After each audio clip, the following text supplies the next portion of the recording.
All right, there we go. Have to unmute the mic. Good morning. Greetings, programs, or program in this case. One viewer so far, which is 100% more viewers than I thought I was going to have. I'm Devin. Welcome to my very first stream. Whether you're watching it live with me now or watching this in the future, looking for cringe material, because I'm sure there's going to be plenty. Lots of learning curve to go through. So I kind of have a broad outline for how the stream is going to go this morning. But basically, let's just get started. Guess a little bit about myself. I am 48 years old. I'm work in IT, and I have music, guitar, and music production as a hobby. And I want to go to the next level in that. I want to be able to, hang on. Looks like my mic gain is a little too hot. All right, there we go. I want to be able to get to the next level with my music skills. And previously in my IT career, I used to do webinars and blogging and all that kind of stuff. And when I was doing that was regularly interfacing with people, I was doing a lot of my best work at that point. So I'm going to do the same thing with my music. For the next year, I'm going to go ahead and stream at least once a week. And I'm going to... I'm just going to lay it all out here with y'all on this journey. I don't claim to be an expert. This isn't going to be a polished music stream like you see from a lot of other streamers where they've got everything set up and they just go and take requests and play for hours. What I want to do, my focus is actually going to be on focusing on getting things recorded and assembled into final songs that I can upload as videos. And so this is kind of going to be behind the scenes. We're going to... you're going to watch me recording. You're going to watch me playing around in Ableton Live and other digital audio workstations. We're going to figure out together what I need to record, what kind of processing I need to do, how to put it all together. I'm going to watch the whole process as I stumble through it and learn it. But that gives me a reason to work on practice, to learn new stuff, to stretch my boundaries, to stay out of my comfort zone. And hopefully that'll be interesting enough that y'all will come along for the ride. So let's go ahead and I got a couple different things planned for today.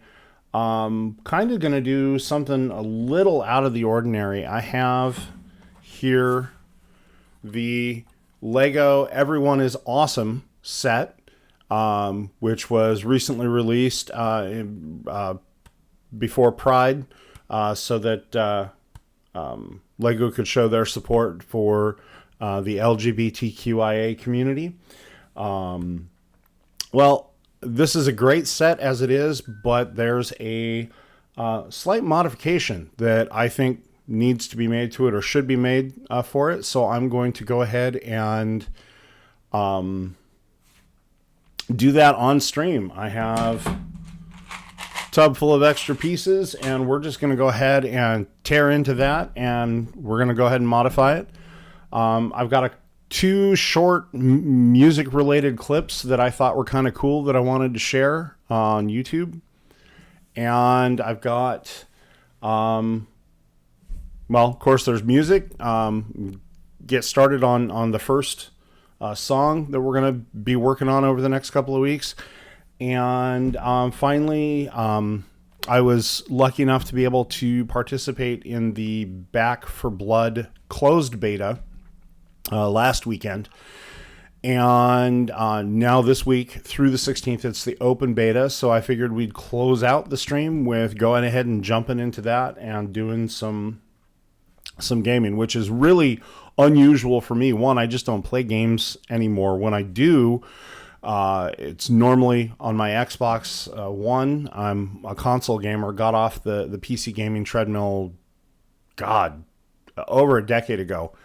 when the family got our Xbox 360, our first Xbox 360. And yeah, so basically just a real grab bag, a real variety of activities to do for streaming.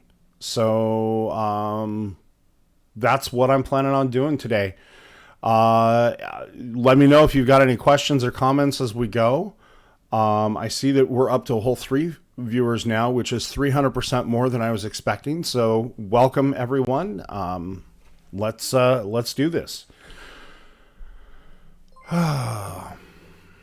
All right. So, and yeah, thank you everyone for the follows. It was kind of a surprise to fire up OBS this morning and see that I already had 5 followers, and I hadn't really streamed anything yet other than test streams. So that's really awesome, and I'm humbled and thank you all for doing that. All right, so let's go ahead. I'd like to get a couple more viewers if possible. Oh, I lost somebody. All right, so I'm not going to watch the viewer number, but what I'm planning on doing now, let's go ahead and watch those 2 music clips first, and then we'll go ahead and jump into the Lego activity. All right, so the first one. So I don't know. People who don't play guitar, I don't know if y'all know about guitar effects pedals. They're basically small pedals with foot switches or heavy-duty switches that are meant to be put on a pedal board or on the floor. You hook them in between the guitar and the amp, and you can turn them on and off and adjust them, and it's how you get a lot of some of those really cool tones the guitarists use in music. Well, it turns out you can use guitar pedals for other purposes as well. So let's go ahead and unmute the desktop audio source, and hopefully, please tell me whether or not this audio comes through, because here we go. I'm here with Nepenthes by Electro Foods, and this is legitimately the heaviest distortion I could find. Finding a good overdrive or fuzz pedal to use with harp is kind of difficult because the harp is so resonant. Every harp resonates differently, so I have 2 harps here that we're going to test out with Nepenthes today. My big boy, the pedal harp, and my small boy, the lever harp. This might get a little crazy since there's no way to really palm mute the harp, but we're going to have fun today.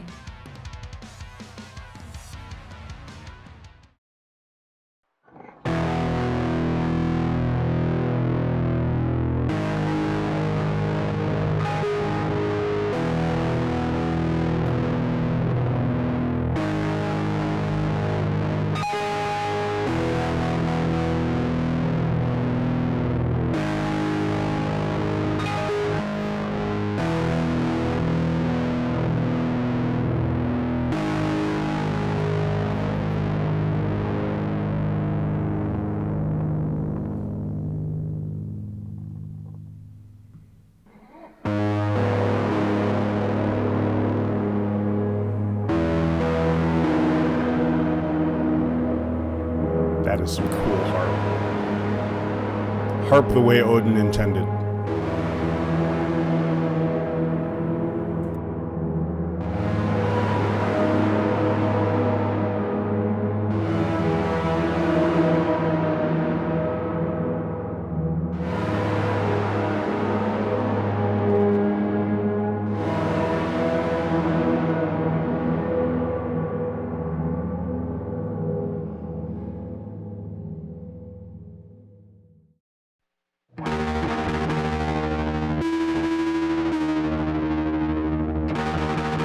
I don't know if you all seen her, the extra hand down in the, yeah, right there. When I first watched this, I thought she had 3 hands.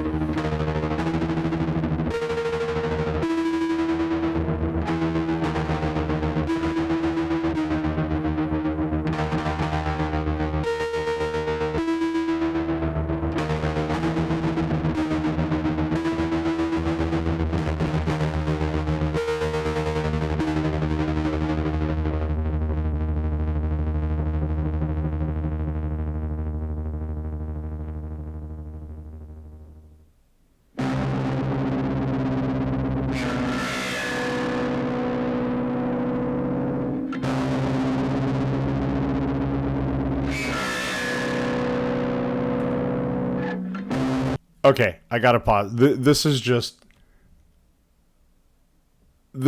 so cool. I mean, and I've seen people, I've seen violinists with electric violins using effects pedals. Pretty much any instrument, any stringed instrument that you can plug into an amplifier, you can stick these pedals, and you can chain multiple of the pedals through, so you can get some really cool stuff. At one point, she was using both this Nepenthe's distortion pedal, as well as running it through reverb, and you could see her partner in crime was sitting there making subtle tweaks and adjustments to the parameters of the pedals to adjust the sound on the fly. Just some really cool stuff.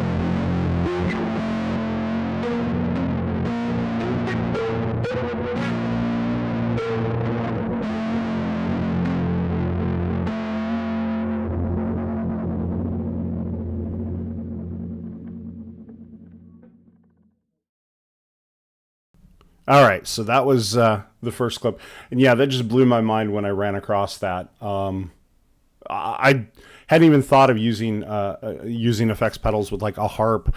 I honestly didn't know that the bigger harps like that even used electric pickups to begin with. But now that I'm thinking about it, of course it makes sense. No reason why it couldn't. All right, so the second clip that I have here, actually, it's just one of those things. There's lots of there's a saying in a lot of different creative endeavors that there's nothing new under the sun, and it isn't necessarily coming up with new ideas so much as it is the creativity and individuality you bring to rearranging existing elements. And so one of the things when you start getting into music, you find that there's a lot of overlap and repeats. So here we go.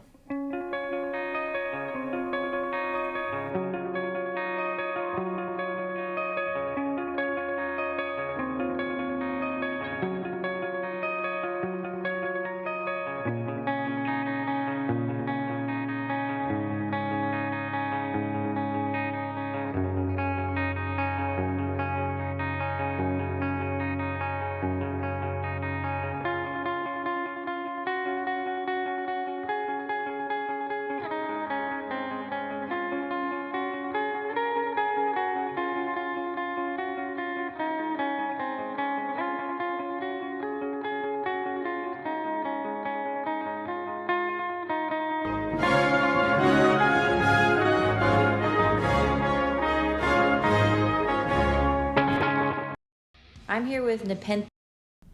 All right. So yeah, that was real quick, real fast. And I love that whole, you're playing something and all of a sudden you realize, hey, with just a little bit of effort, I can slide over into something different, and finding those connections I think really fuels the heart of what music is. Okay, so those are the clips that I had lined up for this morning. If you see any cool stuff, send it my way. I've got all my social media contacts listed on my Twitch page, so you can go ahead and, if you see clips you think I should review during a future stream, send them to me, and we could have them up here. All right, so with that, let's go ahead and shift gears into the Lego building portion of this stream. All right, so let's transition over to the handy dandy camera that I've got set up. And all right, so this is sorry, I was gonna joke that I forgot to take the hair clip or the hairband out of my Lego cup, But as you can see, yeah, no hair to worry about. It's a cable tie that I dropped in there while I was getting everything set up. All right, so this is our Everyone is Awesome Lego set. You can see it's got all these minifigs that are just in one specific solid color. If you look closely at it, here, let me try to get this in a little bit more closely. You can see that all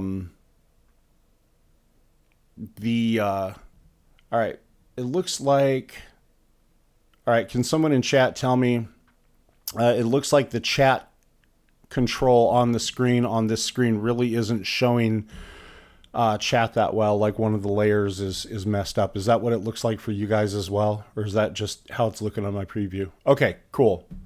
All right, so you guys are seeing it fine. All right, so anyway, so here on this, each of the minifigs has a different hairpiece. So just this is kind of a tribute to diversity in all its different forms. We've got all sorts of different colors. We've got the classic LGB rainbow. We've got here on the end the light blue, white, and pink for transgender. We've got the brown and the black that, as I understand, represent diversity in races. So this, all in all, I mean, this is a really good celebration in Lego form of diversity. But there's one thing that is really missing to my mind, and I saw this when I first got the set. Well, actually, when I first saw the set announced, and that's there's no gray line on here to represent asexual, aromantic members of the community. And I thought that was a real shame. And so I figured that when I got the set, I'd go ahead and look and see how hard it would be to modify it. Well, my wife is the manager of a third-party independent Lego retailer, and the owner's daughter actually had the same thought I did, and she actually modified her set and added a gray line in. Now she did some pretty large surgery to this. She moved everything around. She moved the color lines around in order to get the gray in, and the way she did it, it looks really good. I kind of came to this though with a couple of design challenges for myself that I wanted to try to address. One, I wanted to minimize the number of pieces, number of extra pieces that I made, because I'm a member of a community, Dragon Dads, which is for fathers of LGBTQIA kids. Some of these dads are they've just found out about their kids, and their whole worldview is changing, and so they need a lot of support and love and hand-holding and education to help them figure out how to be the best parent they can be for their kids. And so this is a popular set in the Dragon Dads community. This is both among the dads and the kids. And so one of the things that I wanted to do is put this mod together, put this video together, and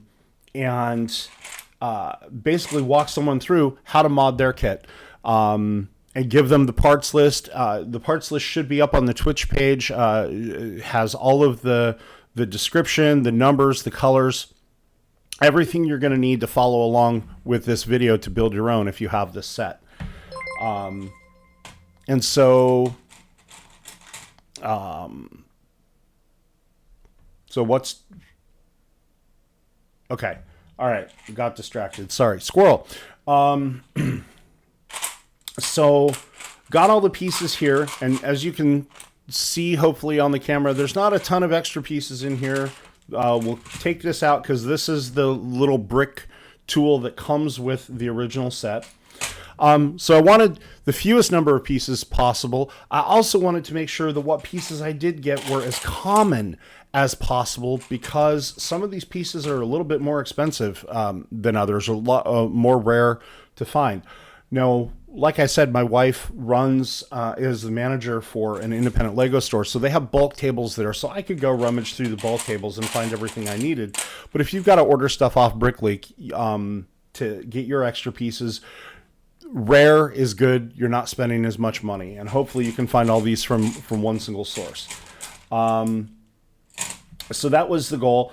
One of the other goals that I like how they put this together. They've got the brown and the black lines here. They've got the traditional LGB rainbow here, and they've got the transgender identity right here on the end. So they kind of have this put together in multiple in recognizable pieces, and I didn't want to destroy the integrity of those symbols as well. So had to figure out where in here I'm going to put the gray. And so what I finally came up with is I'm just going to go ahead and I'm going to put the gray right here on the end. I'm going to extend this out another row of 2, and I'm going to put the gray right here on the end. Now, you don't have to do it this way. You can do it any way you want to, but this is the way I'm doing it. So the first step is just to go ahead and take the set and go ahead and build it according to the instructions. And so that's what we've got here. We've got everything built out. You can see they're all in a single line. So let's talk about a couple of the design challenges here. If we look at how we put this together, they have basically just the minifigs standing in a line. Here, let me angle this a little better for you. Just in a straight line. And so as we go through here and we look, we've got all these flat tiles here, mostly in the same configuration, but then we use the combinations of the 1x2 tiles as well, okay, in order to make some of this happen. And so it's just a nice, steady, stately progression of pieces and plates and tiles in order to make this nice staggered effect. That doesn't leave us much room here on this for how we're going to add stuff in. There's one row there, and there's one row here at the end. And so if I were to try to put another minifig right up here against the wall, I'd have to bend it forward, and it would destroy the look and symmetry of the whole thing, and it would probably bump into this next one. So that row, that spacing row right there, right up against the wall, is out. We can't do anything there. So the only other place that we have to go is this one front row right here. And some people don't like doing that. They'd want to extend it out a little bit, but I'm fine with having my new minifig sitting right there on the edge, right up on front. So that's the direction that I chose to go with this. All right, so let's tackle this in a couple different stages here.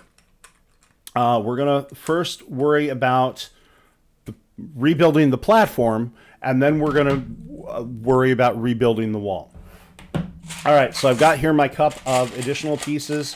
I have a bunch of these 2x8 white pieces. These are going to be part of the platform for support.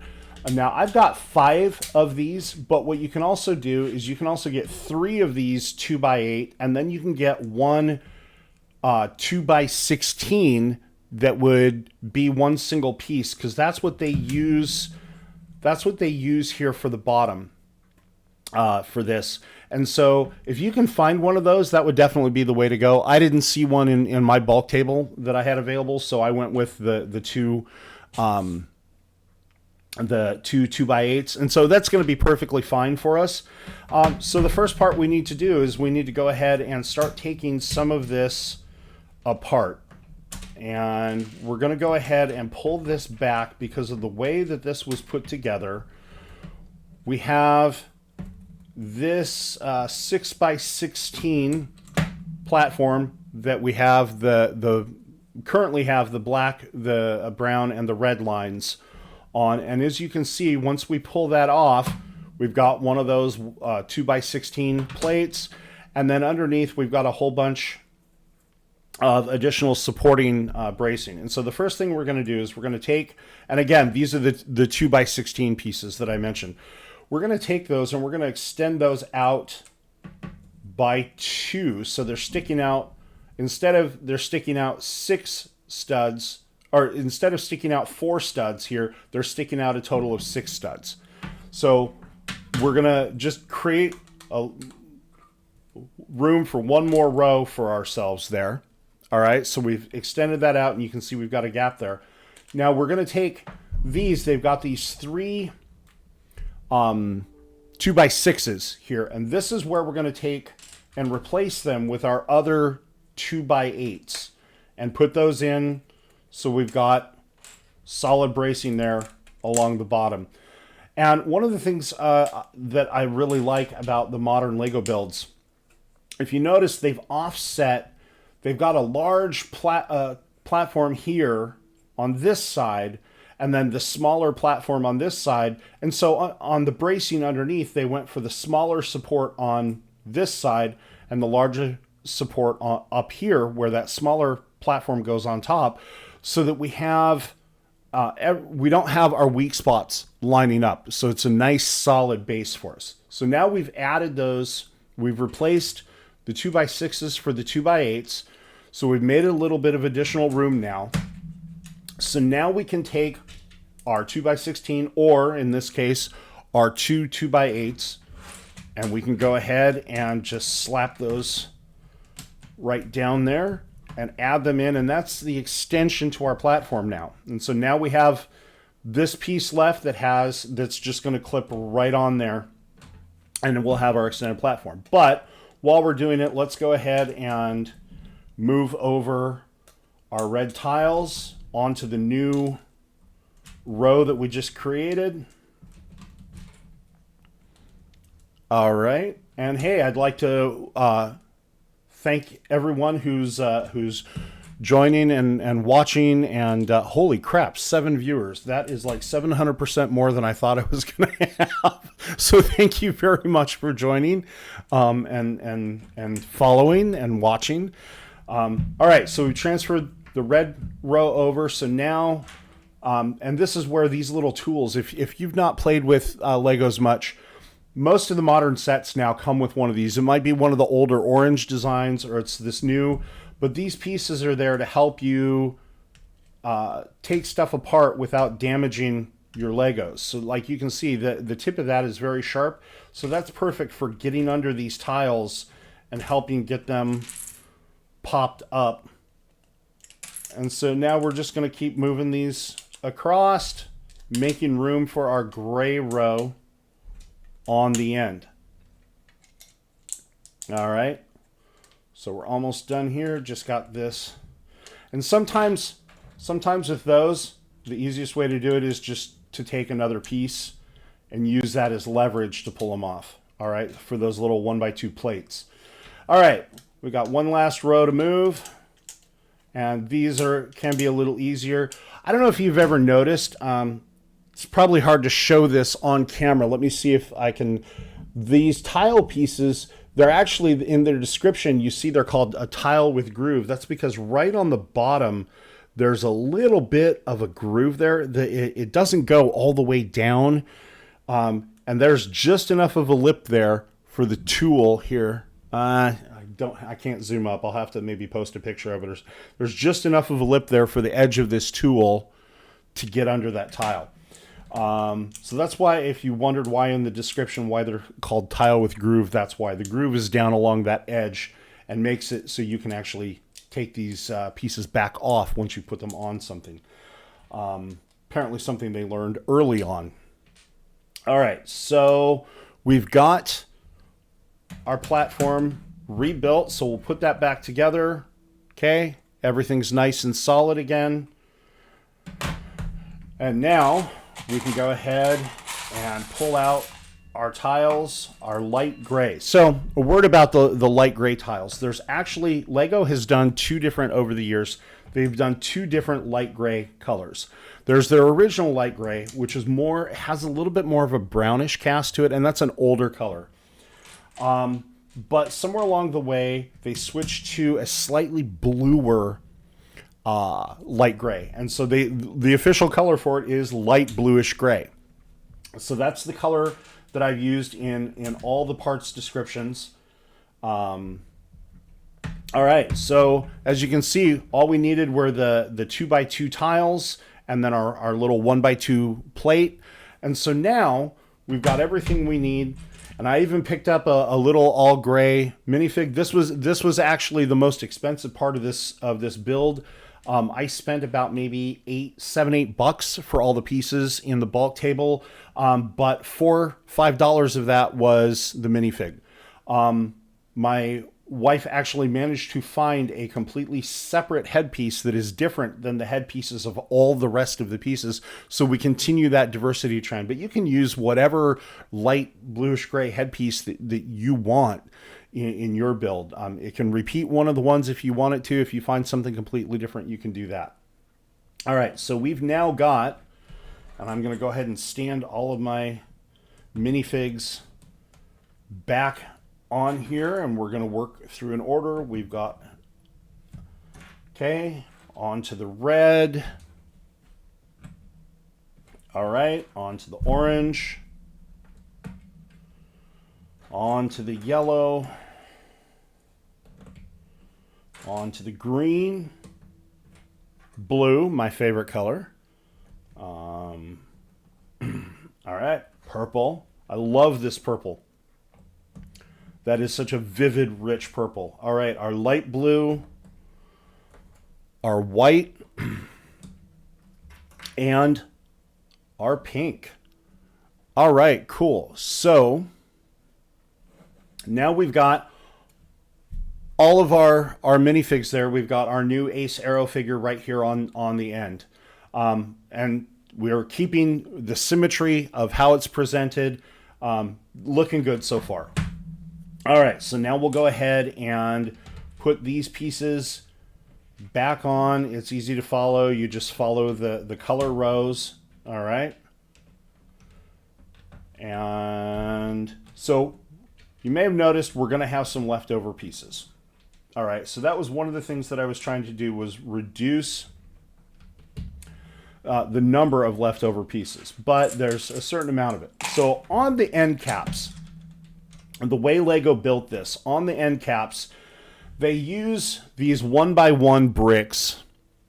Okay, there's a pink one over here, there's a black one here, and they use those on the end caps, and they alternate those, and you'll see as we start going through the layers of the wall, they alternate those.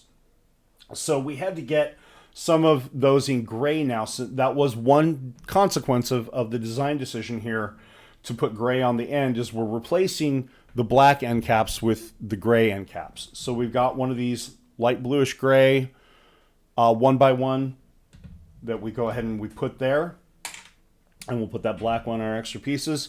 And then we've got these tanned, they are 2x10s, okay, 2, 4, 6, 8, 10.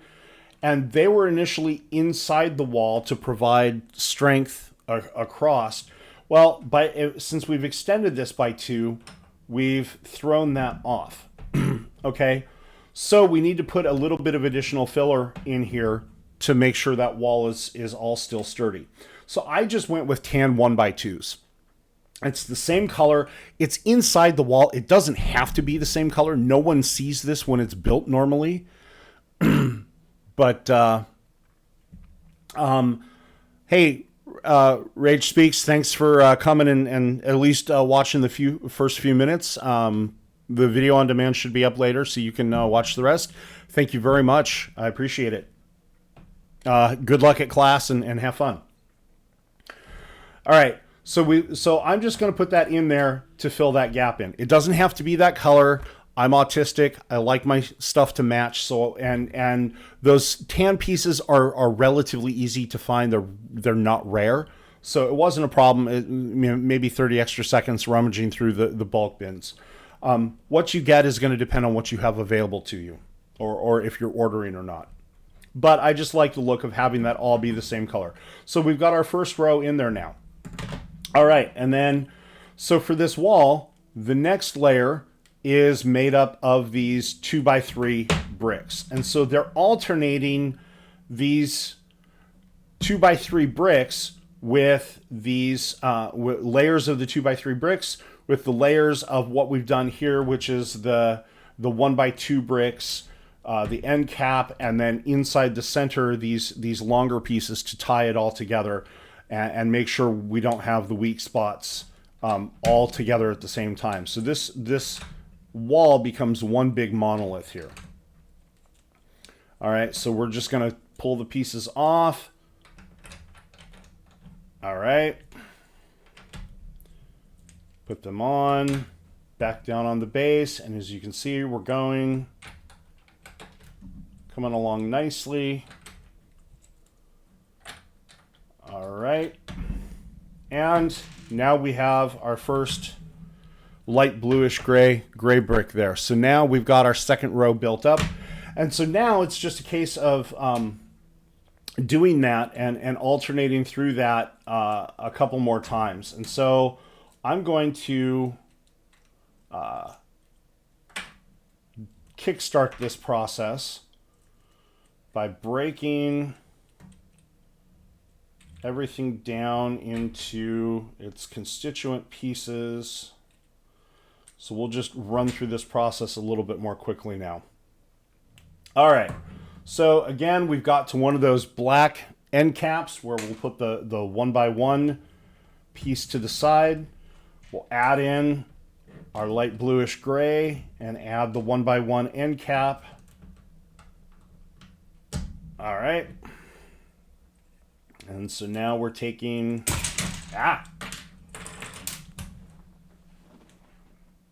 Did I manage to keep pieces from falling off? Well, we'll find out here in a minute, won't we? All right, so that's part of the fun of Lego is that, you know, stuff happens. All right, cool. So we're adding our pink end cap on the other side. All right. Get my hands out of the way so you can see what the hell I'm doing. So we'll just add all this stuff back on. And you notice I'm using as many of these pre-built, added our tan 1x2 in there for the additional support. And I'm just using as many of these pre-done structures as possible to save time here. Okay, so we've got that. All right, and so now we've added the additional row of bricks on. Oh, I did drop the gray minifig off. Sorry about that. All right, so it's time for the second gray brick. Our third layer here, our third gray end cap. All right. Our fourth 2x3. All right. Take this last layer of 2x3s and everything and put them on. There's our last tan 1x2. Okay. 1x2, 1x1. All right. So we are now at the point where we need to re-engineer our top pieces. All right. So the way Lego did these top ones, you have your two ends here with that nice curve. And just so you know, okay, these curves, these arch pieces are going to be some of the hardest to find if you're looking in the bulk bin. These in the light bluish gray.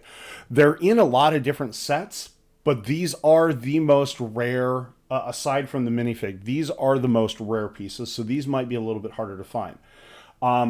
Those, and then this curved slope piece that if you look, it just fits nicely right inside those arches. Okay, so those, and this is what they've done on the end. If you look here, we've got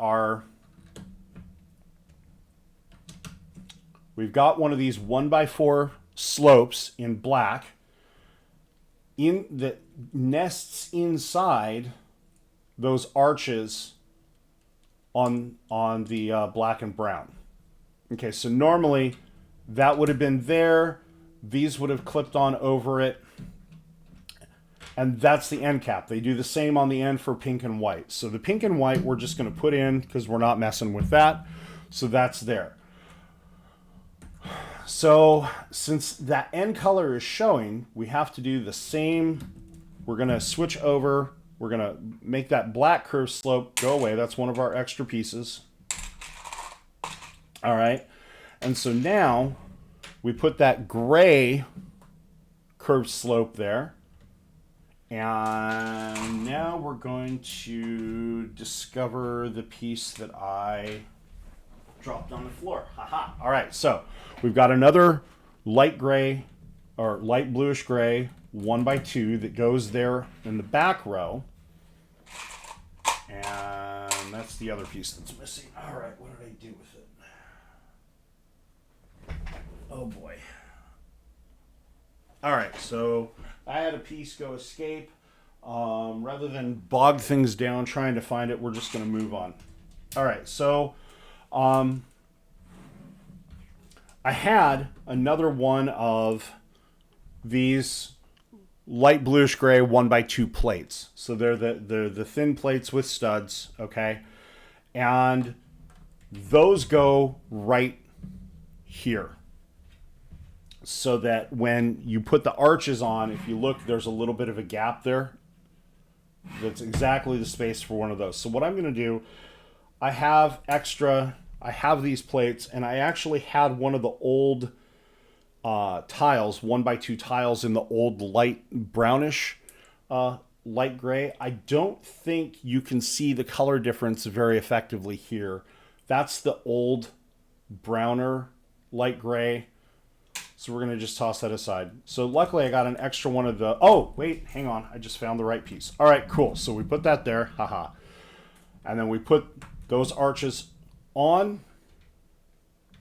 All right, and then we use one of these 1x2 light blue-gray. First of all, we make sure that's properly clipped in. Put that on to lock those in place. All right, so we built our new... And then we just reuse the black assembly. All right, so now we built our end caps. All right, cool. So now we get to take our final row of 2x3 blocks aside here. Okay. Take all these arches off. And we'll talk about what they're doing here. All right, so in the out of the box design, inside you can see there's that little slot inside these arches, and they're using some of these flat tiles to hold these pieces together. And their original design was they had a 1x3 at each end. And it would have been, in this case, it would have been on the red and orange. Because remember, our black and brown were the traditional. And so you had a 1x3, and then you had a 1x8 tan sitting inside that arch to tie all these bricks together. Well, we've got one additional row. So that moves over to the black or to the brown and red. And now we've got space, we've got two extra spaces, and rather than try to find a 1x10 tile to put in there, I just went ahead, the important thing here is that since it's offset, I just found a 1x2 and put it in there. All right, so now we've got, those pieces are all locked together. So the end caps are kind of on their own, there's no way about that. But all these middle rows are solidly tied together. And now we can take these arch assemblies and we can just put them right back on in the appropriate order. And chat, here we go. We have now completed our modification to Everyone is Awesome. Now everyone is awesomer, especially since we have all of our Ace and Arrow friends now represented. And that is the mod. So, I mean, as you can see, it really didn't take that long to do it. The parts list is relatively small. We don't even have that many pieces left over. We've got our 3 white 1x6s, and we've got the black 1x4 curved slope, and the 4 black 1x1 bricks. And that's all we've got left over from the canonical set. So that hit our design goals pretty well. I think we didn't do violence to the existing symbolism and grouping. We added in the light gray row for Ace Arrow, and we reused as many of the bricks as possible and had a minimum of bricks. And as you can see, I was able to walk through and do this mod in less than 40 minutes. And that's taken my time. So there we go. I'm much happier with this result. This is how I'm displaying it and putting it up on my shelf. So hopefully this is something that if you're inspired to go do it, you can do it. You can understand some of the reasons why I made the design choices I did. And hopefully you have enough confidence to go figure out if you don't like it exactly, if you want to do your own design and rework, you can. A couple things to watch out for. Some part of the reason why I decided to do all the work down here was that I did not want to have to rearrange any of these. Some of these colors in here, finding the additional tiles and pieces in those colors, actually those start getting really rare and can be really costly pieces. You can do it. Like I said, the store that my wife works at, the owner's daughter actually changed some of these and brought them forward and then changed the order. So in hers, she's got the gray line in the middle, and she's got them more in kind of like a Canadian goose V. When you look up in the sky and you see Canadian geese flying overhead, how they form that off-center V. She's kind of got that same design going there, and it looks really sharp. It looks really cool. But I just wanted to do it this way just to make it as easy as possible for folks. So that's the Ace Arrow mod. And that was kind of the first major activity for stream today. So I'm going to take just a real quick... like 1-2 minute break. And then we'll be right back at it. And at that point, I need to, rearrange one of the cameras. But then we're going to be back at it to go ahead and actually dive into starting to do some music. So hang out with me for a minute or two, and I'll be right back.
All right. One of these years, I'm going to remember to go ahead and unmute the mic every time I come back in.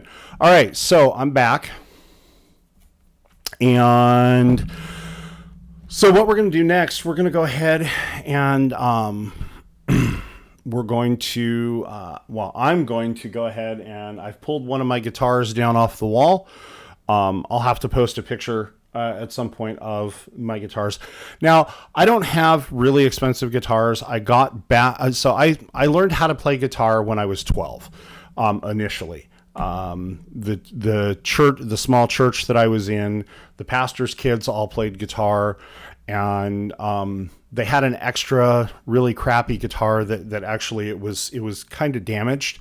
So the strings were like way higher off the fretboard than they should have been, but they let me borrow it. Pardon me. And so I started playing around with it, and I'd play it for like 4 or 5 hours a day. My fingers bled until I built up calluses. And I got to the point fairly quickly where I knew a variety of chords, some basic strumming patterns, and I was what I like to say a campfire strummer. And that's where I plateaued until early 2020. The pandemic was just starting to break out. And, you know, I've had a guitar on and off for my adult life. It's always been a lower end guitar. My guitar at that point, it was an acoustic guitar. I'm trying to remember what it's Jasmine.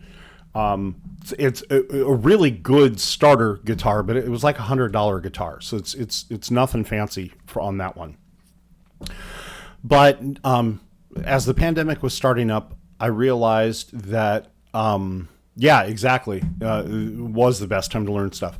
I had another hobby that I was doing. I was into ham radio, and I was really unhappy. I didn't like a lot of the people that I was dealing with. Ham radio is mostly, and I realize I'm going to say this with some irony here, considering, you know, I'm 48-year-old cishet white male.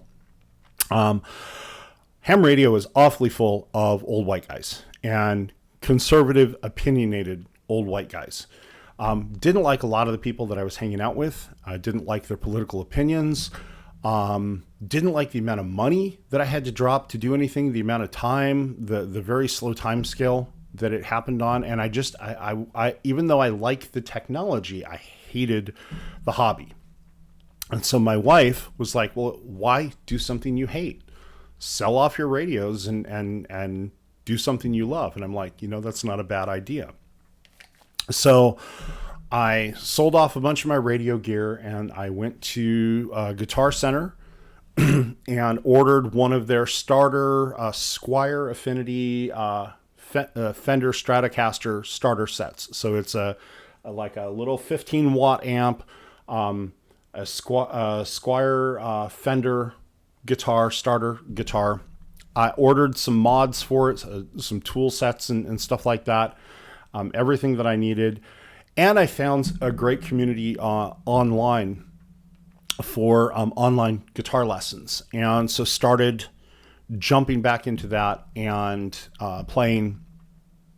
And for the first time in decades, was starting to be able to do things that I'd never been able to do before. One of the things that always messed me up is something called bar chords. A bar chord is where basically you take your index finger and it has to go all across the entire fretboard, across all 6 strings, and hold them down. And then your other fingers are available to do,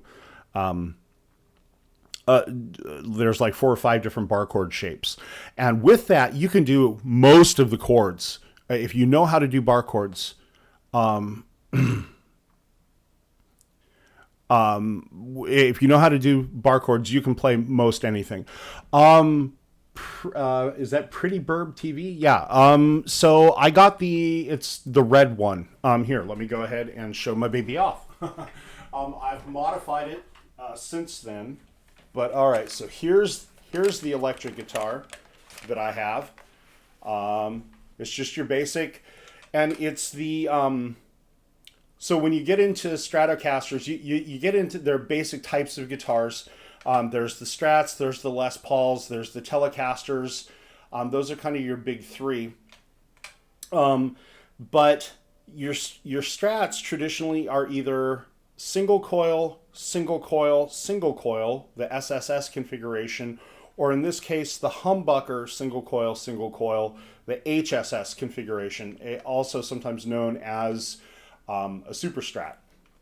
And I like the sound of the humbucker pickups better. It's two pickups all coiled together. So what a pickup is, it's basically a bunch of coils.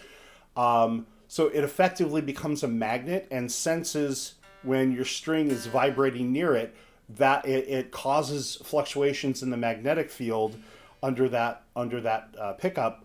And so that's how the electric guitar picks the sounds up and turns it into electrical impulses. Okay.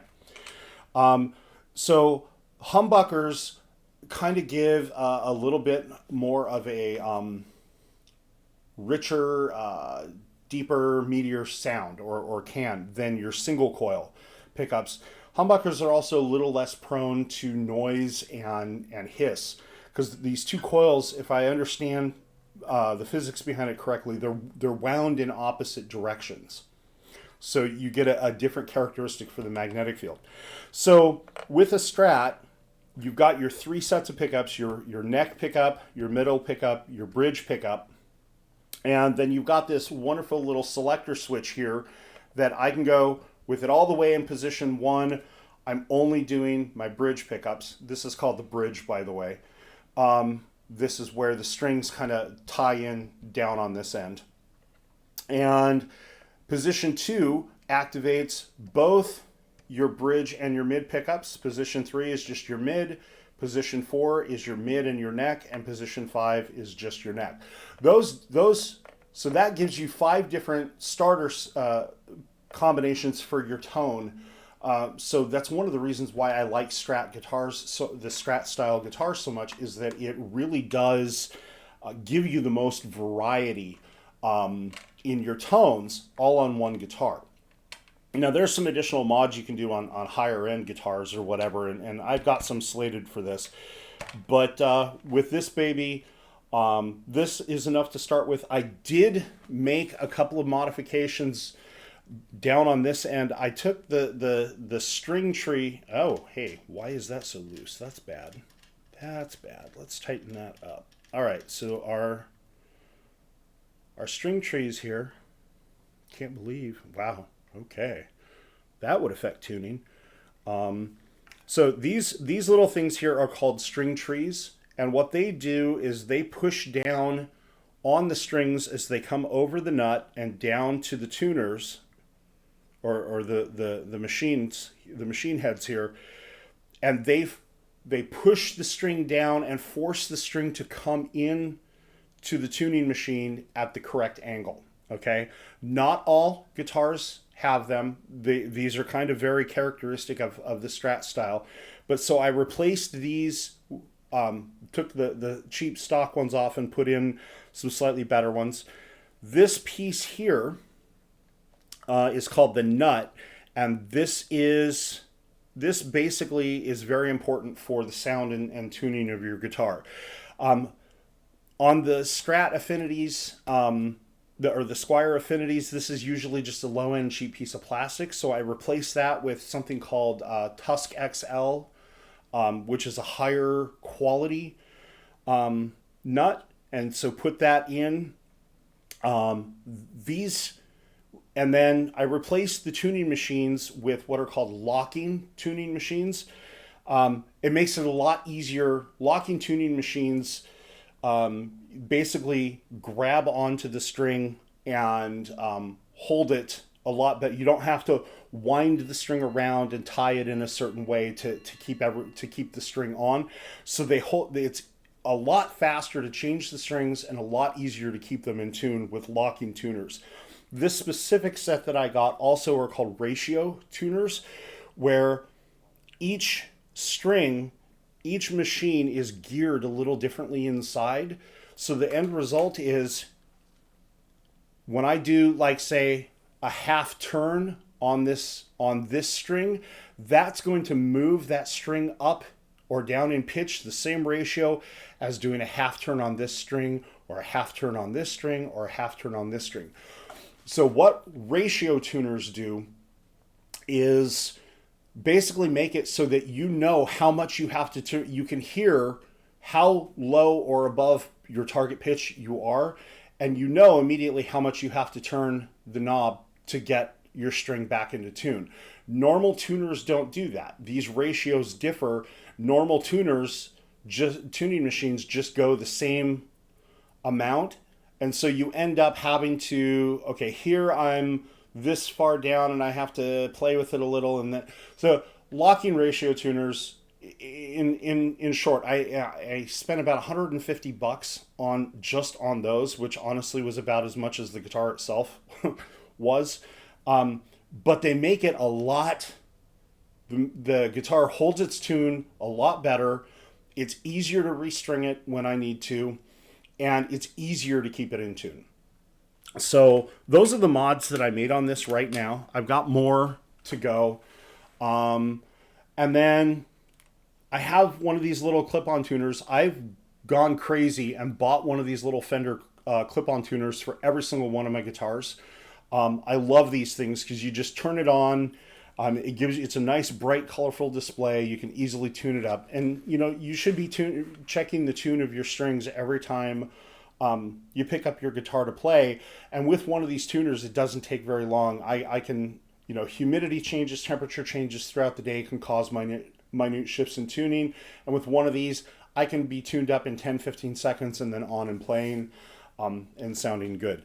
So this is my baby. This is my Strat so far. I have my eye on a couple other guitars, but with doing some of these relatively inexpensive mods, the starter set with the guitar, the strap, the initial amp was about $250 from Guitar Center. And, so I put about another $200 worth of upgrades into it. And I have a guitar that plays as well as a good $600, $800 guitar at that point. So you don't have to dump a ton of money into these. So I'll put that back. All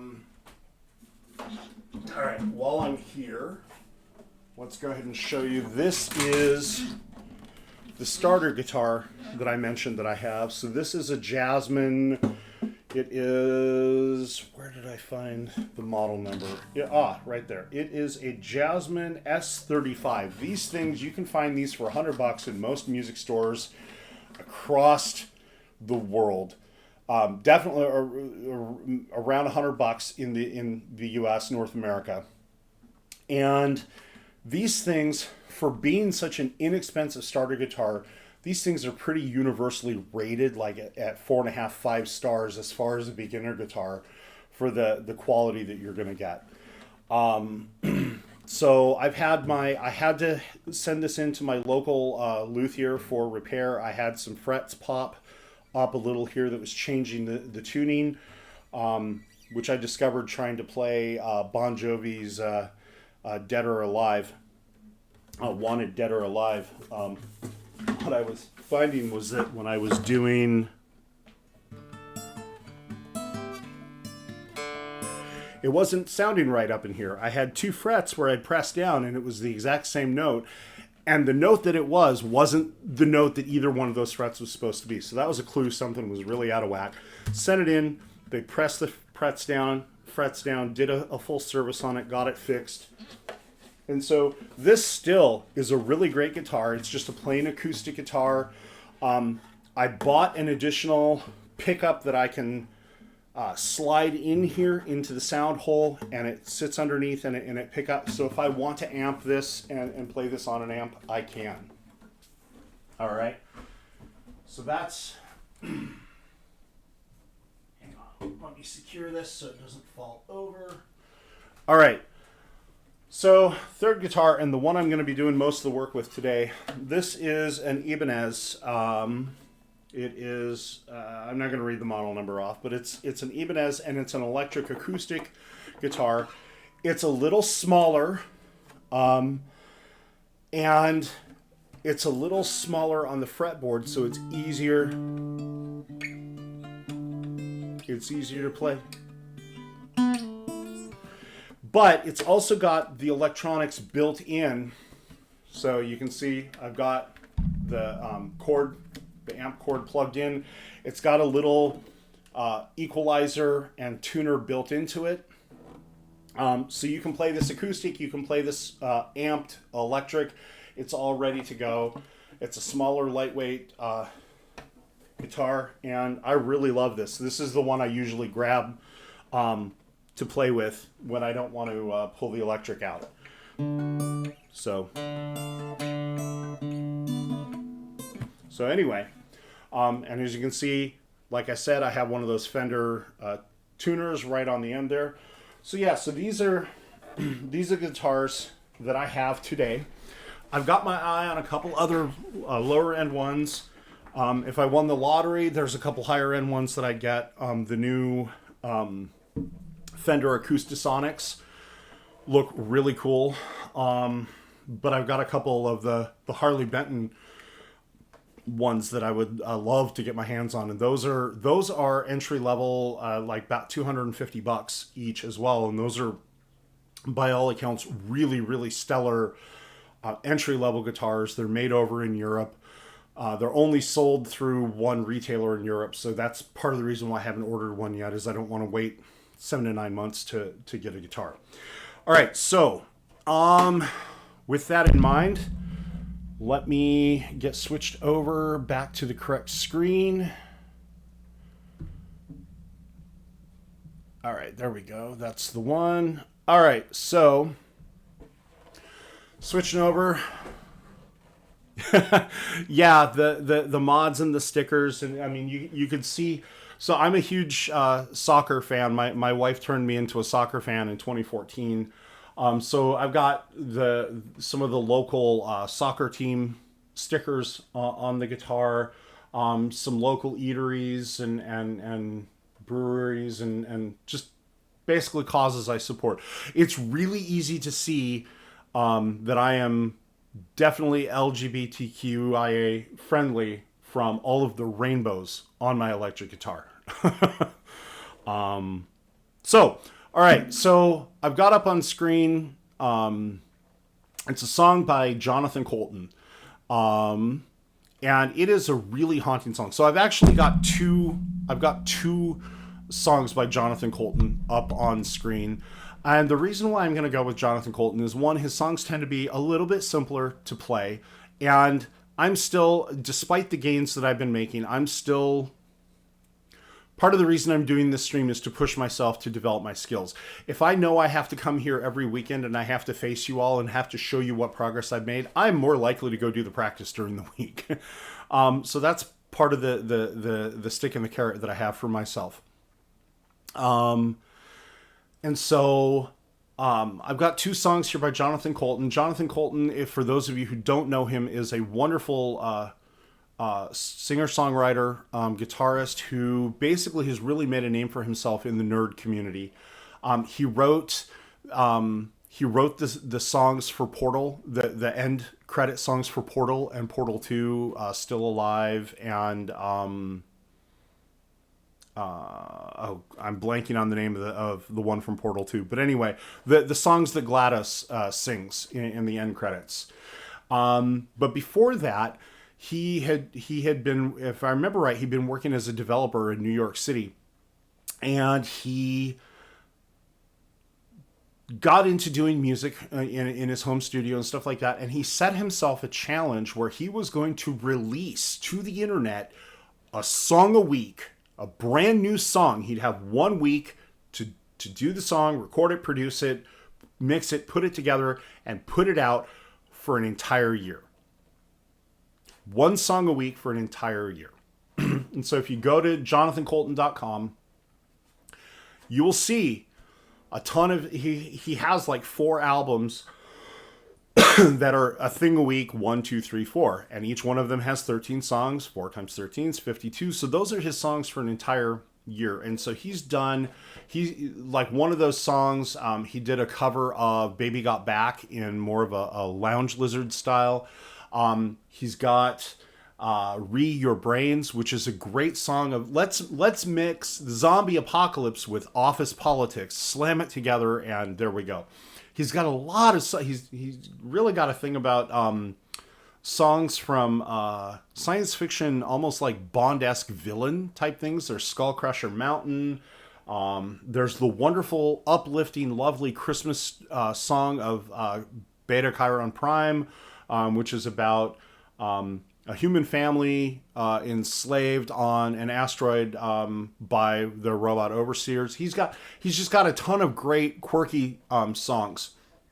And one of the best points about him is all of his songs are licensed under Creative Commons, the Creative Commons license. And so while I'm still getting going on all of this and figuring all of this out and figuring out all the licensing issues, I figure it's safest to stay with material that is licensed in a creator-friendly manner.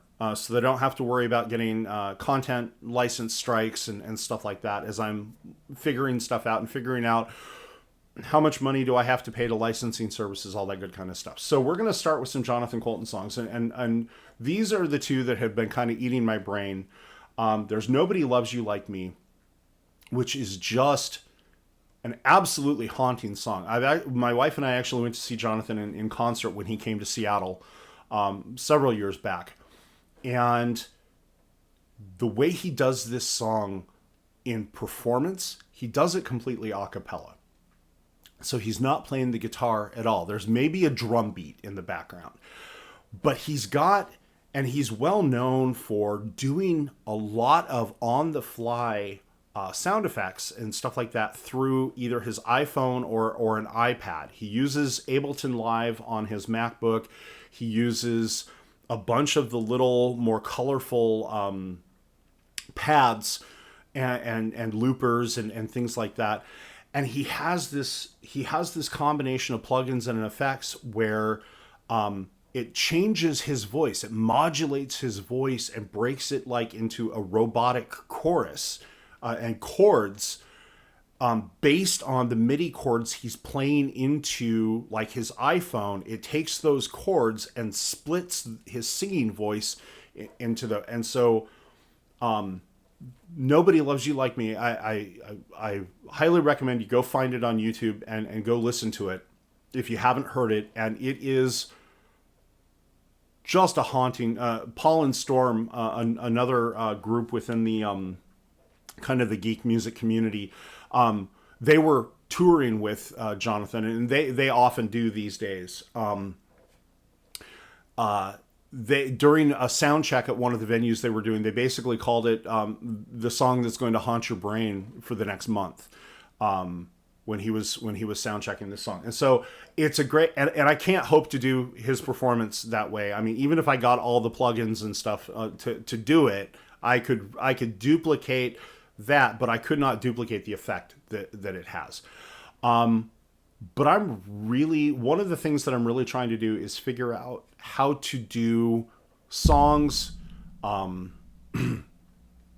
to do stuff in a way that is completely different. It is kind of more my touch on things. And so one of the things I like to do is really swap genres. Good Lord. I like to swap genres on stuff. So if something's originally a country song, okay, what would that sound like as electronic dance? If something's electronic dance, okay, let's try big band. Find a different feel and flavor for something and play with it and see what comes out of it. And so that's kind of been part of the thought of Nobody Loves You Like Me, is doing it kind of more as a low level cyberpunk ballad almost.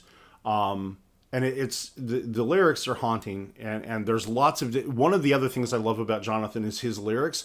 A lot of times for his songs, you can have arguments about exactly what does those lyrics mean. Is the speaker in this song, are they committing suicide? Are they going through a divorce? Is their loved one dying of cancer? what is going on in this song, and you can argue it back and forth, and there's contextual evidence for all the different viewpoints. There's no clear resolution, and Jonathan won't say. He likes having that ambiguity in his songs. So there's a lot of room to work and play with for those of us who want to come and cover his stuff. So that's one, but I don't know, as much as I love Nobody Loves You Like Me, it's kind of heavy. And so the other one that I've got is Gambler's Prayer. And Gambler's Prayer, as far as I know, Jonathan only ever did it as a demo, which means he's got several songs that he's released as a demo that he later goes back and does a full production of. Mandelbrot Set is a great example of one of the songs that he originally released as a demo and then later fleshed the thing out and did a full release with all the wonderful layers and sounds and sound effects and everything. But his demos are basically just him and the guitar to start with. And so Gambler's Prayer is one of those ones that is that he's released just as a demo. And it's a fairly hang on just a second. I'm going to put my guitar strap on. Under my headset.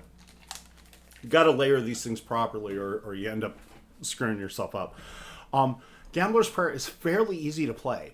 It's mostly 3 chords. There's a couple places where you have to shift into some minor chords, and I've been working on my bar chords specifically because there's a couple places here where you have to. So I am by no means fluid on playing this all the way through yet. That's one of the challenges for this, is that I would like to be able to get more fluid, and the only way to do that is to give myself a goal and force myself to get there. So over the next several weeks, what I'm figuring on doing is taking one and or both of these songs, and we're going to go into Ableton, and we're going to start laying down what I'm calling the scaffolding of the song, which is basically recording some very simple tracks that I can then use to play to. Those tracks, those scaffolding tracks, are not going to be part of the final finished song. They're basically there just to give me essentially a backing track to play to. And so in the next couple of sessions, the next couple of streams, we'll start setting up some of that scaffolding in Ableton Live. And I'm going to be learning as I go. The whole reason I'm not doing the scaffolding this week is I did not find time to sit down and do my Ableton tutorials. So I'm not quite sure how to record stuff in Ableton yet. So I'll be playing around with that this coming week. So next week's stream, we can go ahead and start that process of laying down that scaffolding and getting a steady beat. One of the things my guitar lessons really, really emphasize is that always play to a metronome or to some other rhythm. A lot of times, we'll spend a lot of times just kind of playing to ourselves, and we won't hear that we're falling out of rhythm, or we'll get to a part of it where we know we're struggling, so we'll unconsciously slow down. And so you practice that way, you end up playing that way in real life. I used to study karate, and we had a saying, you train like you fight, or you fight like you train. In other words, if you're always training slow and with no power, when that's what your muscle memory is, when you get into a situation where you need to use those skills, that's what you're going to do in real life. So at some point, you've got to train like it's real. Okay? And so I've found that I've been able to take the lessons from the community that I'm part of and marry that with a lot of the lessons I learned from karate. And that's part of why I've been making a lot more progress. So this is going to be really rough. It's going to be really, I apologize in advance because there's going to be a lot of slowdowns and stuff because there's still some chord transitions that I'm weak on and learning. But hopefully over the next few weeks, we're going to see some improvement and we're going to go along together. All right, so Gambler's Prayer. the shtick I have in mind for this one, and I'd love to hear your thoughts on this, chat, is so I grew up in evangelical churches and churches that had worship bands and you know, the praise music and all that kind of stuff. Now, this is called the Gambler's Prayer, but if you go through and you read the lyrics, the guy praying this prayer gets increasingly unhinged as we walk through the song. To me, I think it would be really stupidly funny to do this as if it was a worship band at a church doing this song. I think that would be a hysterical take on this. And so as we go through the song, please let me know if you think that'd be a good direction to go, or if you've got some other idea. All right, so here we go. With apologies. Actually, you know what? Before I do that, let's hydrate a little bit. Get some water on the vocal cords. We've got a smoky day out here in the Seattle area from all the wildfire smoke being blown into the area, so my throat's a little bit more raspy.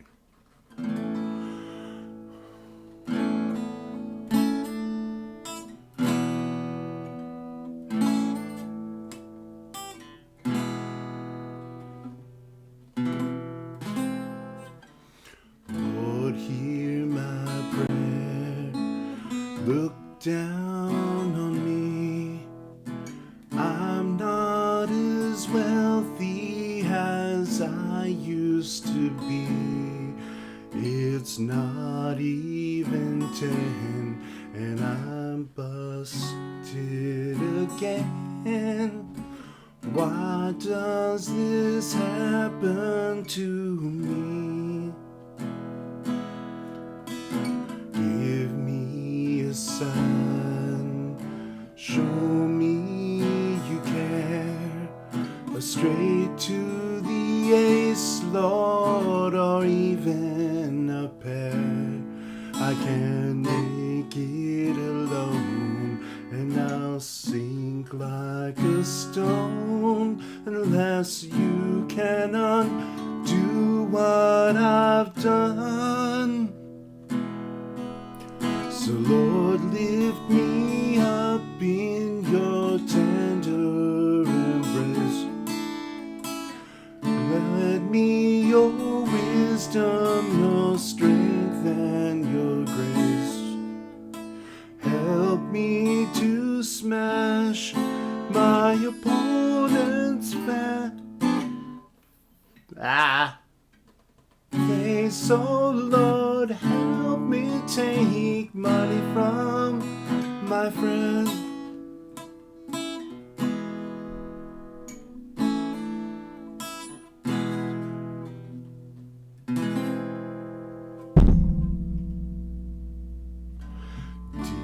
Deep down I know that it's only a game, but I want them shaking in terror and shame. It's just poker and beer, still I need them to fear me, Lord. It's not enough just to win. Deal me good cards and I'll handle them out. I'll take their money while they take a bath. I'll show them my hand and you'll show them your that transition stuff. Revel, Lord, help me take money from my friends.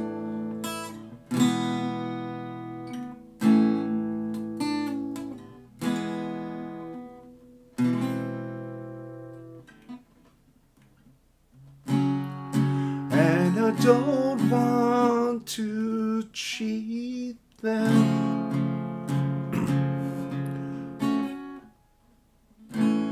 because I know that's a sin.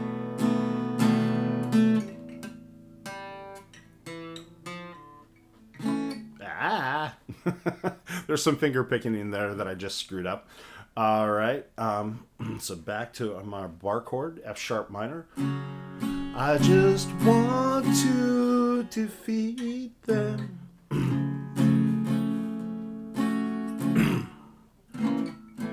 Make it hurt when I win. Make it hurt when I win. So poke them with sticks and crush them with stones. Chew them up, good Lord, and spit out their bones. Make my riches grow and let those bitches know that you hate them and love only me. Burn it all down until nothing survives. Make them regret for the rest of their lives. The day that they bet, fingers got tangled, bet dogs and their cow wives. Oh Lord, help me take money from, help me take money from, help me take money from my friends.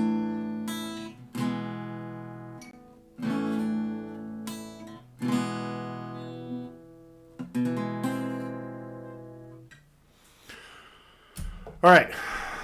So yeah, so that is, so wave phone light slowly. Thank you. All right. So a couple of obvious things come to mind. One, my voice is trashed and I really need to find some vocal exercises to work on it. So if anybody in chat has any resources on some, maybe some voice exercises or stuff out there that you think I could benefit from, I am very open to any feedback, any resources that you can send my way. Because I I used to sing in choir in my last year of high school and college, and that was more years ago than I care to admit. I was supposed to go to my 30th anniversary last year, my 30th reunion high school last year, so that didn't happen. So my voice is very much out of it is not in fighting trim. Let's just put it that way. My voice is not in fighting trim. Some of these transitions are fairly tough for someone who finally, just in the last month, finally is able to start consistently doing bar chords without it sounding like a bunch of parrots fighting. And so that's one of the areas that I'm going to be really doubling down and practicing on hard this week, is doing some of those chord transitions. I have faith that I'm going to be able to do it. Some of the other stuff that I've worked on, slap my why am I blanking on what the capo? Slapping my capo on, and this is something that I was not able to do a year ago, and I can now.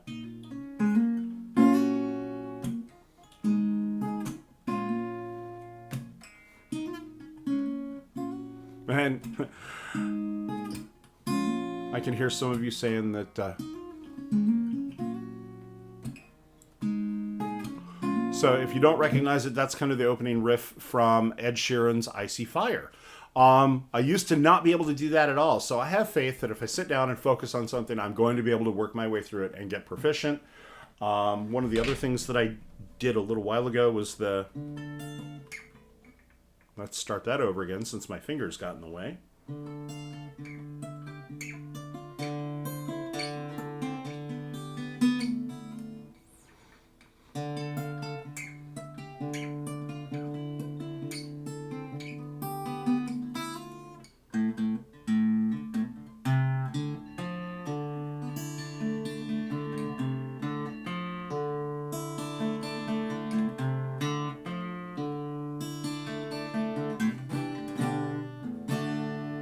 So those are all things that I used to not be able to do. Hey, Benumbed. Those are all things that I used to not be able to do a year ago. And I can do them now. So I have faith that with a sufficient amount of practice, I can go ahead and I will work through those chord transitions and I will get to the point where I can play them. And again, my whole point is not to be perfect. It's not to be perfect immediately. It is to progress. It is to show an upward trend in my progress. So that's where I'm going. I think Gambler's Prayer is the song I'm going to focus on for the next couple of weeks. And so I'm going to throw this back on you, chat, on what your thoughts are as to what style I should do it in. Like I said, my initial thought is do it like a church worship band. Since it has prayer in the title, it must be a worship song, right? And I think it'd be lots of fun to do it like a worship song gone off the rails, which is all of them in my opinion these days. But let's not get into politics and religion and other topics like that. But I think that'd be a good take on it. So if you got any other thoughts on a different way to take that song, the one direction I don't want to go with it is country. It'd be too easy to turn that into a country song, and a country parody and a bad country parody, which I'm repeating myself. Anyway. It's not the direction I want to go. But if there's a different direction to go, I'd love to hear about it. All right, what are we doing time-wise? We are at 11:30. All right, cool. So we burned through some stuff a lot faster than I thought. All righty. Just checking back through chat to see if there's anything that people have said that I have not addressed. All right, so I'm like stupid excited because I have 9 followers now. When I walked into this stream this morning, I had 5. Last night or yesterday, this time I had 2 or 3, something like that. So yeah, this is really exciting. Every single one of you, Rach Speaks, Weathered Machine, is that Mornaka? Am I getting that right there? Foregathers, Balokas Nil. So this is a skill I'm going to have to learn is how to read names. Balokas Nil, Devon #1 fan. Okay, that's kind of frightening. Who is Devon #1 fan? Dragon Sparkles Art, Nuke Mars, and Pretty Burb TV. Thank you all of you for the follows.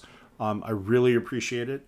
Means a lot to me, especially since I know that this is like really stupid early days and I have a lot to learn.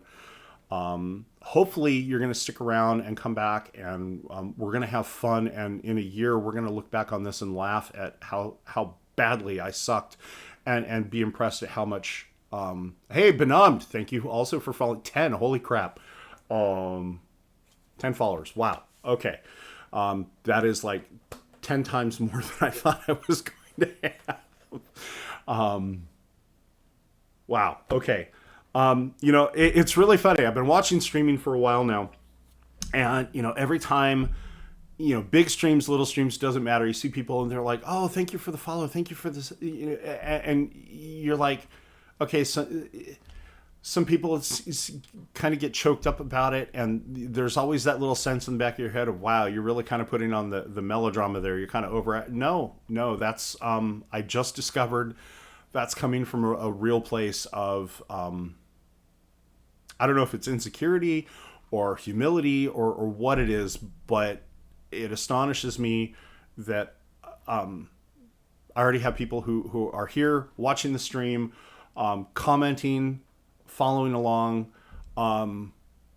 That blows me away. And okay, I got to change the subject or I'm going to start crying on screen, and I cry ugly. So that's not good for anyone. Okay. So Gambler's Prayer.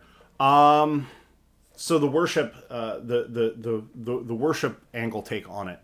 So let's talk about what kind of instruments we'd or what kind of tracks we'd normally have in your typical worship band mix. You're obviously going to have electric guitar. You're obviously going to have some acoustic guitar because if one guitar is good, more guitars is better. Some worship bands you have like one set of drums, 15 singers, and 30 guitars. It feels like, oh, and maybe a piano. All right, so we're going to have to do some piano in there, or some sort of keyboard. But so yeah, we'll probably do like rhythm on the acoustic, and then have electric guitar for some of the lead guitar elements, and some sort of drum track. So that's and a bass and a bass line. So that'll be 5 musical tracks, and then vocals. And I will probably have to see if I can convince my wife to do some backup vocals at some point. So because a lot of the worship teams that I see, and it's really funny because this is the one place in a lot of these churches where women are encouraged to be in a leadership role, which is a problem that I have. That's the only place where they're allowed to take a visible leadership role. But usually, a lot of the worship bands that I see have a male and a female singer singing in the lead vocal stuff. So I'll have to try to find someone to lay down some female vocals for me. Yeah, so it looks like this is going to be about 7 tracks worth. I don't know. What do you think, chat? Should I get like a tambourine and add some tambourine stuff to it? I mean, let's really go for the kitschy Vineyard era Maranatha worship band. Really make everyone's skin crawl. Yeah, okay, I'm gonna have to think on that for a little bit. Okay, so, all right, let's transition back to just talking for a few minutes while we talk through some of this. All right, so we've got the drum line, we've got the bass, acoustic, rhythm, electric, lead, keyboard. Yeah, okay, I think we've got the basics covered there. So I'm gonna have to. So my next.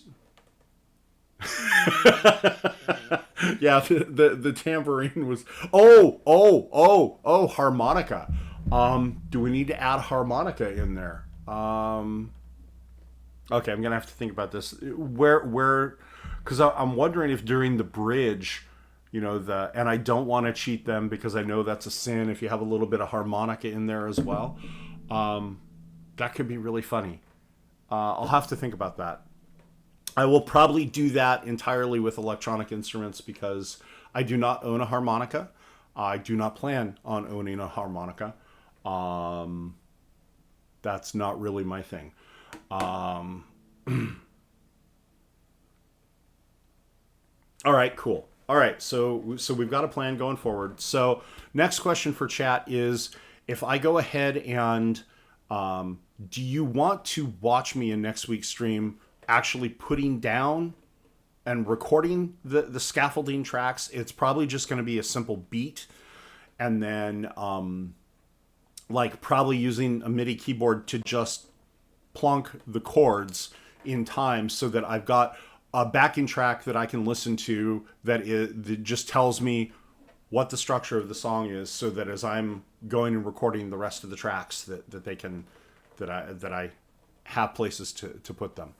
Do you want to watch me building the scaffolding, or do you want me to do the scaffolding offline and have that ready to come back in for next week's stream? God. Okay, so this is one of those things. I did not think I was going to need to have a poll ready already. So let me see if there's a easy way to add a poll into my chat, or if that's an extra that is an extra add-on that I need to do that I don't have added in yet. I think it's the latter. I don't think I obnoxiously loud drums. Yeah.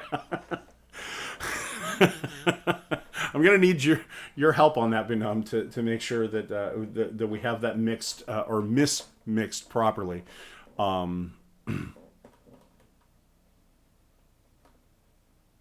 Okay.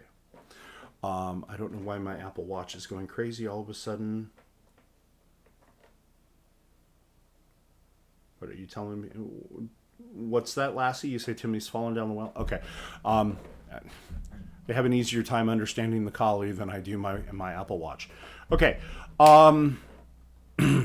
So yeah, so let me know what you think in chat. Whether, since I don't have a poll to throw up, sorry, I will research that and figure that out. Unless somebody who is familiar with OBS Studio and Stream Elements can tell me an easy way to throw a poll into chat. I'm looking around and I'm not seeing anything, obviously. So let me know what you think as far as what you want to see as far as me putting the scaffolding stuff together. I mean, because I can really come at this as a, hey, let's walk through the process of doing music 101 as I'm learning everything, or I can just try to stay one step ahead of you guys. Okay. All right, so I've got one vote for watching the building of the backing track. So I think unless I get a strong preference otherwise, I think that's the way I'm leaning, and we're going to go and do that. So that's my homework for next week, is to, one, know how to record tracks in Ableton Live, and two, to work on those chord transitions so I don't suck as hard. I'm okay with sucking less, as long as, again, the trend. So in this house, perfection is a bad word. Perfection is one of the worst things you can wish on someone. Perfection is one of the, it's kind of like dividing by zero. It's a great concept in theory, but it has no practical use. And when you try to do it, you screw yourself up. So we try to work to set a goal and to show a trend and work through that goal. So you're going to hear me say that a lot about the trending upward. My goal is not to be perfect. My goal is to be improving, to always improving. So hopefully that is a less toxic, more inviting environment. And I have learned, and I learned this in when I talked at the beginning of the stream about how in my IT career, I used to do webinars and I, blog, and I wrote books and magazine articles, and I traveled and spoke at conferences and stuff like that. I made plenty of mistakes. You cannot be in the public view and not make mistakes.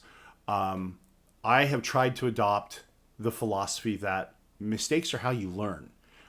As long as you learn from them, there's no harm in making a mistake, as long as you learn from it. And mistakes are unfortunately how humanity learns most of its lessons. We either learn from our mistakes, or we get five brain about it and we learn from other people's mistakes. So part of doing this is I've got to try stuff and make mistakes and learn from it.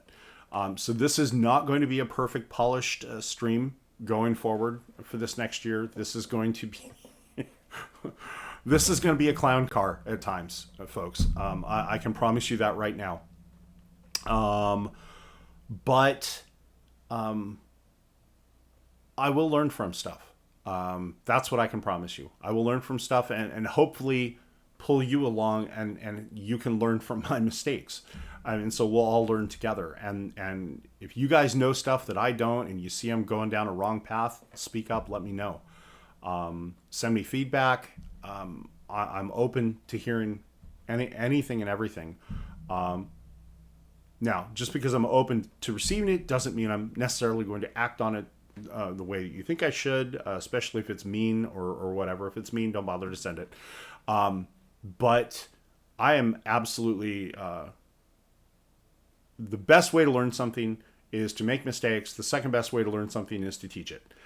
Because it isn't until you teach it that you really understand how imperfectly you learned the material the first time around. So that's what I'm going to do. All right, so I'm going to take the headset off temporarily.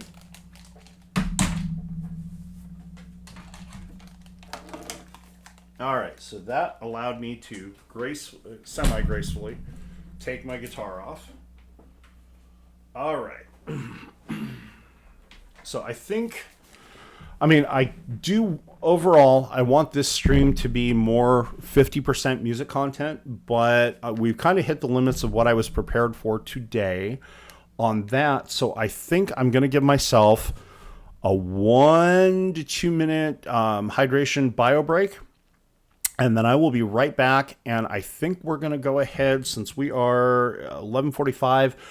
I think we're going to go ahead and kick into Back for Blood at that point. And I can show off. If you haven't seen the game, it's pretty amazing. I hate zombie games. First of all, I hate zombies. I hate the entire friggin' genre. I think zombies are stupid and gross. And I'm not meaning to harsh on anyone else's fun. If you love zombies, that's awesome. That's great. I personally hate them. My family can tell you. A few years ago when I was playing Red Dead Redemption on the Xbox 360, got through the main storyline, downloaded the Undead Nightmare DLC, decided to give it a playthrough. Wasn't going to play it at night. I know myself well enough. Not going to play it at night. So middle of the day, bright, sunny summer day. Windows are wide open in the living room. I'm sitting down on the couch. I fire up Undead Nightmare, walk through the initial scenes on John's ranch, and Abigail gets infected, and he's off to Blackwater initially. And I get into town, and I'm being chased by zombies, and I forget what happened, but I walk around a corner, and I get into a fight, and I get killed. And I screamed. I yelled loudly.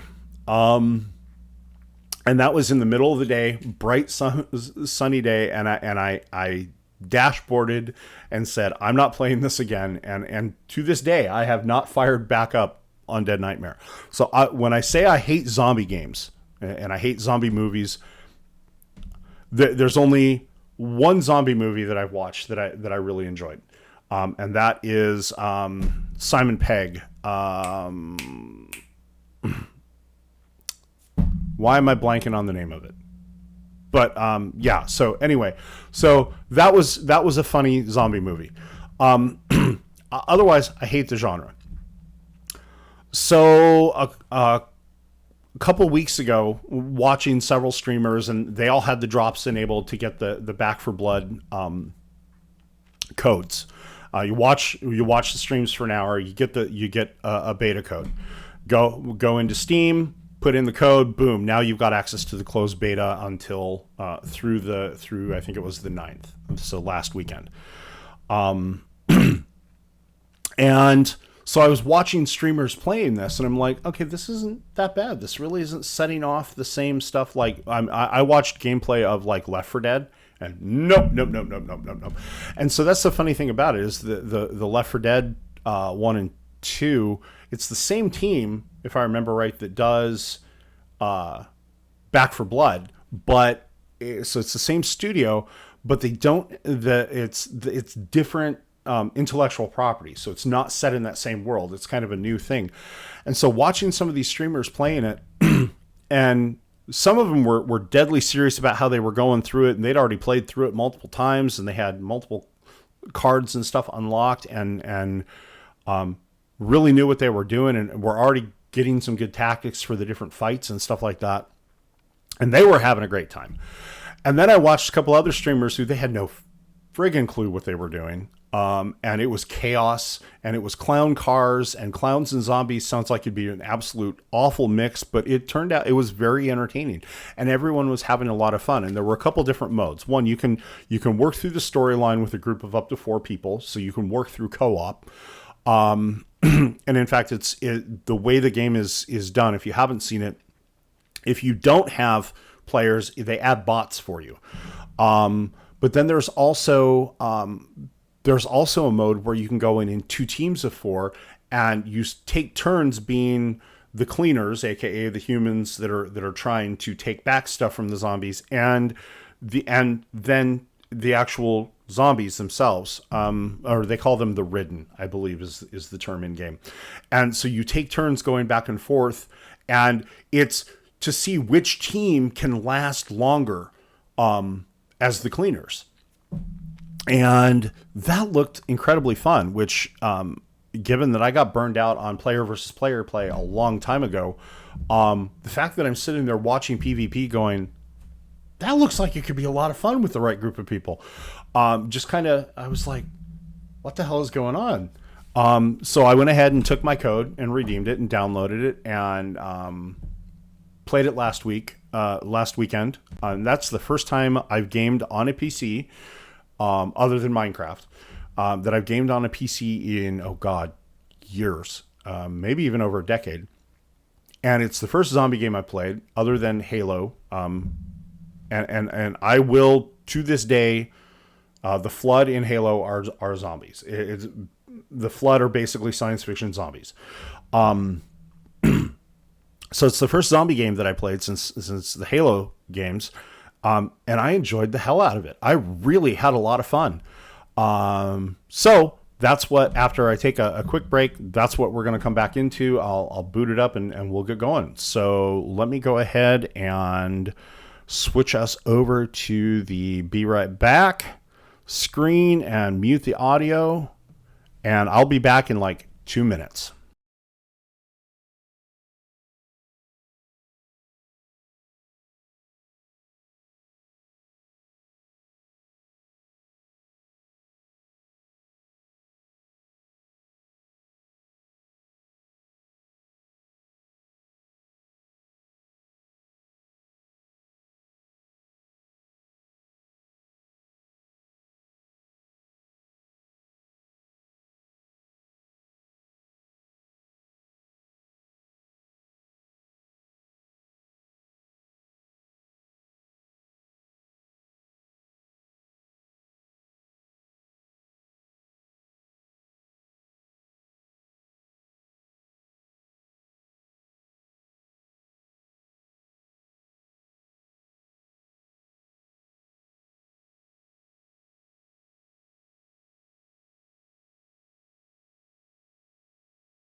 Oh, I thank you for letting me know I was muted.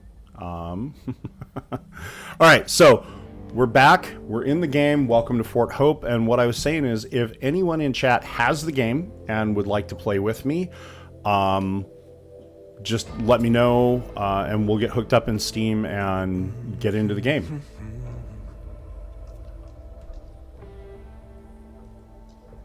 I got a shitload of coppers for that old rifle I had lying around. All right. That's great. Oh, that's the other thing I need to do. Because I am a console player, not a PC player. Oh, what happened, Steam? What'd you do? All right, there we go. All right. All right, so I have my trusty Xbox controller here. I am not a mouse and keyboard person, sorry. I'm not hardcore. I'm a basic bitch. All right, so let's see. Did I transition to this? Wait, okay, which screen are we on right now? All right. Okay, so we're back on the game screen now, right? You can see that?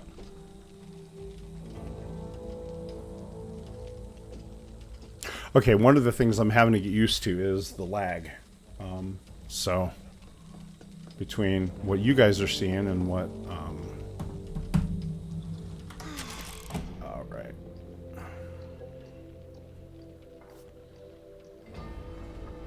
Oh, that's interesting. All right, so when I'm in the game, my mouse doesn't go anywhere else. Yeehaw. Okay, so... All right.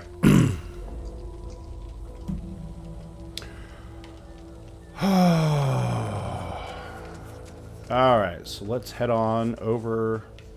Let's see. I'm pretty sure I've used all my supply points. I heard where you're going. We should talk. All right. So one of the things that Back for Blood is doing that is really interesting is they have this concept of decks within the. So as you play through and do different things, you unlock various cards. And then you can create a deck where basically you have these cards available. And so each round in the game, each team member can basically play a card. And some of them provide benefits for the entire team. So it's kind of a neat way to do modifiers on the fly, and it's kind of fun. There are some cards that are really desirable, but you have to work your way up the tree to get them. So this is, I've got quite a few. Like for example, Copper Scavenger is kind of nice because you can sense nearby copper. It gives you more copper piles. Which means you're basically collecting more money when you're out and about.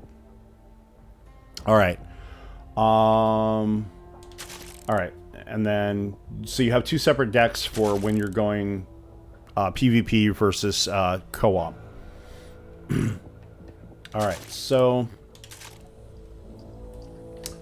and then in the supply... So as you go through, you get supply points. Perfect. And then you come back to camp, you use the supply. And this is where you can go through and you can unlock various things. So you see I have 9 left. And some of these things that I've unlocked, like ammo belt is 45, 30, so 10.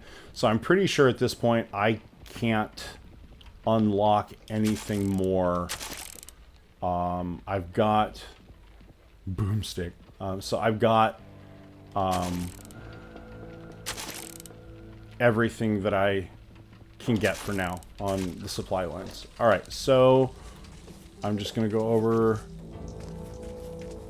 to the tent and open the campaign. And let's see. So it's just me, so this is going to be fun. So I can create a run, and I'm not going to go on Veteran or Nightmare because I'm basic, and I would like to have fun. Nice. I'm going to go ahead and Crossplay is enabled, so you're going to be able to play PC, console, all that stuff together, which is really cool. So I'm going to go ahead and create a run. And I know when I was playing with Friend last week, at one point we started off and we had bots, and then we had other people fill in. And so we ended up with a team of 4, which was really cool.